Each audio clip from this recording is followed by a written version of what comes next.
Welcome to this explainer.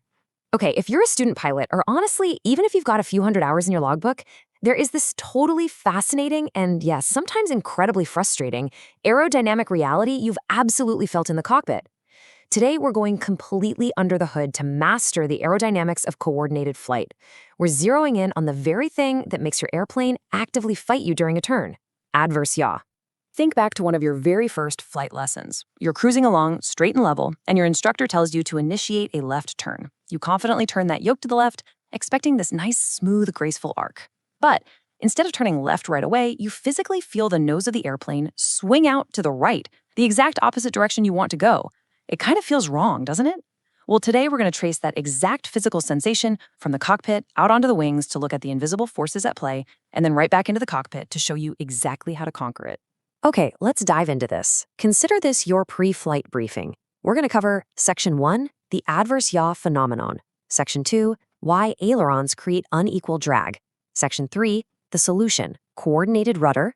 Section 4, slips, skids, and safety. And finally, Section 5, how designers reduce adverse yaw. All right, Section 1, the adverse yaw phenomenon. What is it exactly? So, the textbook definition here is pretty simple, but it is absolutely essential to memorize. Adverse yaw is the tendency of the airplane's nose to yaw opposite the direction of roll when the ailerons are used. Basically, it's just an automatic physical consequence of you deciding to bank the airplane.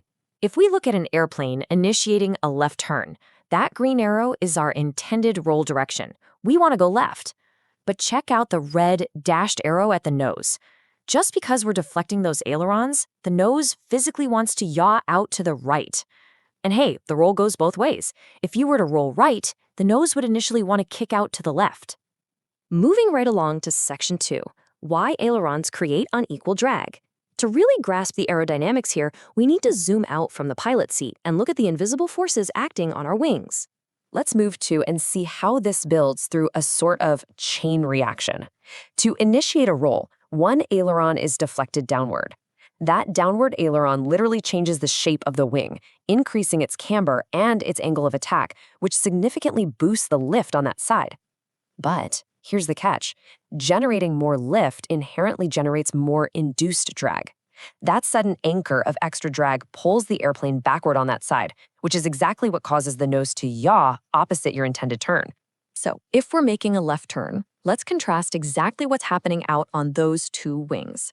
On the left wing, the direction we actually want to go, the aileron goes up. This decreases the wing's camber, decreases lift, and crucially, decreases drag. But over on the right wing, the aileron goes down. This increases camber, pumps up the lift, and creates a massive surge in drag. So we end up with this severe aerodynamic imbalance. And this brilliantly illustrates that exact imbalance. From a top-down perspective, we're rolling left, but guide your eyes over to the trailing edge of that right wing. You see those red drag arrows? Because the right wing is doing the heavy lifting to bank the airplane, it's taking a massive penalty in induced drag. It is essentially acting like a parachute, just hanging off the right side of the plane, violently pulling the nose to the right. It's actually not just the drag from the ailerons causing this. There's a second factor at play: relative airflow deflection. As you roll, the left wing moves down and physically strikes the airflow from below, which tilts its lift vector slightly forward. Meanwhile, the right wing is moving up, hitting the airflow from above, tilting its lift vector slightly backward. This opposing tilt creates an extra twisting force, a yawing moment, to the right. But here is the absolute key takeaway. This specific twisting force only happens while the airplane is actively rolling. The second you stop moving the yoke and that rolling motion stops, this part of the adverse yaw completely vanishes. All right, Section 3, the solution, coordinated rudder. We know the invisible forces causing the problem, but how do we actually fix it mechanically from inside the cockpit? The answer is right there at your feet. Step on the ball. To counter that massive drag pulling the nose the wrong way, we have got to use the rudder. As we roll left with the ailerons, we must simultaneously feed in left rudder. This active rudder input physically forces the nose to align with the turn. It keeps the fuselage perfectly parallel with the relative wind, minimizing drag. You know you've nailed it when that little black ball on the inclinometer stays perfectly centered right between the lines. Roll with the ailerons, counter with the rudder, keep the ball centered. Simple as that. Which brings us to Section 4, slips, skids, and safety. Why does this actually matter? What are the real-world operational stakes if you get lazy with your feet and just ignore rudder coordination? Now, what's really interesting here is seeing what happens when you just use the ailerons and totally ignore the rudder. Because adverse yaw is dragging the nose to the outside of the turn, the airplane enters an uncoordinated state called a slip. Check out the turn coordinator instrument. The ball has fallen to the inside of the turn. Physically, this just means you aren't using nearly enough rudder to pull the nose through the arc. Conversely, let's look at the skid. This happens when a pilot steps on the rudder entirely too hard. The nose gets forced way too far into the turn. Look at the ball now. It's flung all the way out to the outside edge. Also notice the ailerons in a skid.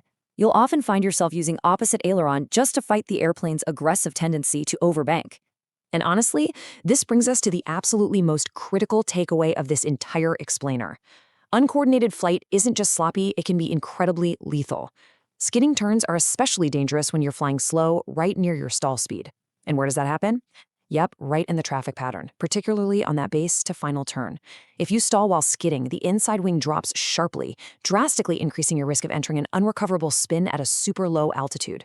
This is exactly why mastering your rudder pedals is literally a life-saving skill. Finally, Section 5. How designers reduce adverse yaw. Aeronautical engineers know adverse yaw is a heavy workload for us, so they actually try to help out behind the scenes.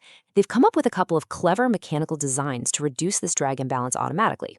First up, differential ailerons.